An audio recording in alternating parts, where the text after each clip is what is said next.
AP even realized that San Francisco's real problem is lack of diversity. And this is ironic because these are some of the main people screaming about diversity, inclusion, leftists in San Francisco, and particularly, that's one of their mantras, and they are some of the most least diverse people in the country.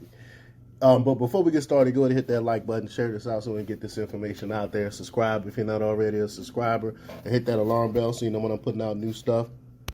Also, check out my link tree in the description. It has a link to my Patreon where I talk about things I can't talk about here. There's also a link to my Instagram and my merch store. Also, check out jjthepsychotherapist.com for news as well. All right, let's talk about this news. We have extensively covered the continuous decline of San Francisco, which shows no signs of improvement in the foreseeable future.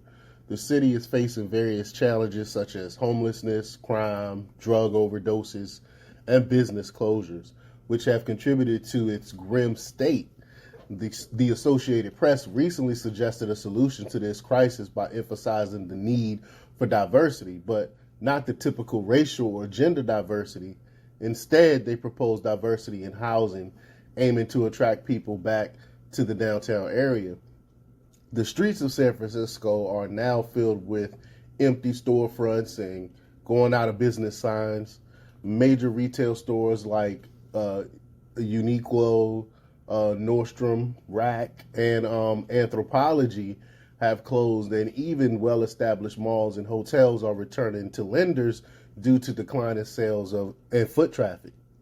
The situation has become dire, with the pharmacies having to lock up toiletries to combat theft, and alarmed robbers targeting stores in broad daylight. I mean, I'm sure y'all have seen the footage of people just walking in the stores and taking stuff. I've recently seen a video posted on Twitter of people running into a mall. They were in the mall in a jewelry store in a mall, and they would just have bats and stuff, and were smashing all the glass and just taking all the jewelry and throwing them in bags and stuff. It was crazy during the day, and people were just standing by watching. It's crazy. It's madness.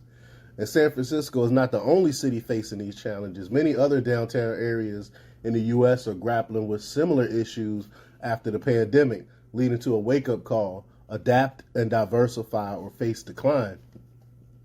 The proposed solution involve repurposing abandoned businesses into housing, both public and private. The idea is that more people living in the downtown area will encourage street activity, shopping, and entertainment options. I really don't think that's the solution, but that's what they're proposing. While this approach might seem plausible on paper, the practical implementation poses significant challenges. The city is facing financial difficulties, and private investors are pulling away, making it difficult to attract the necessary funding.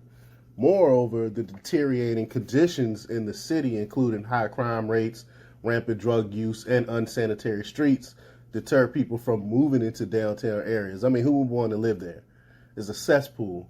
But the proposed revitalization efforts won't succeed unless the underlying problems are effectively addressed. And they're not addressing them right now. The San Francisco's diversity is marred by a rising crime rate, including theft and drug-related incidents.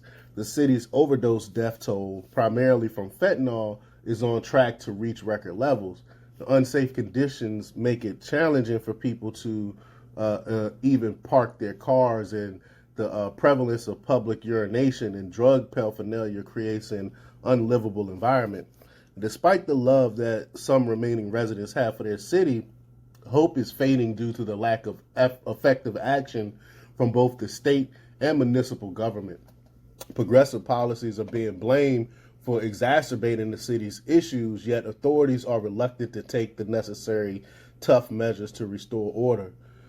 If this downward trend continues unchecked, San Francisco may follow the path of cities like Baltimore, with increasing dependence on government aid and ongoing gang wars. The situation is deeply concerning and disheartening to witness. I mean, we all know how beautiful California is. We all know how beautiful San Francisco is, and they are destroying San Francisco. No one wants to go there. No one wants to live there. But let me know what you think. Leave your comments down below.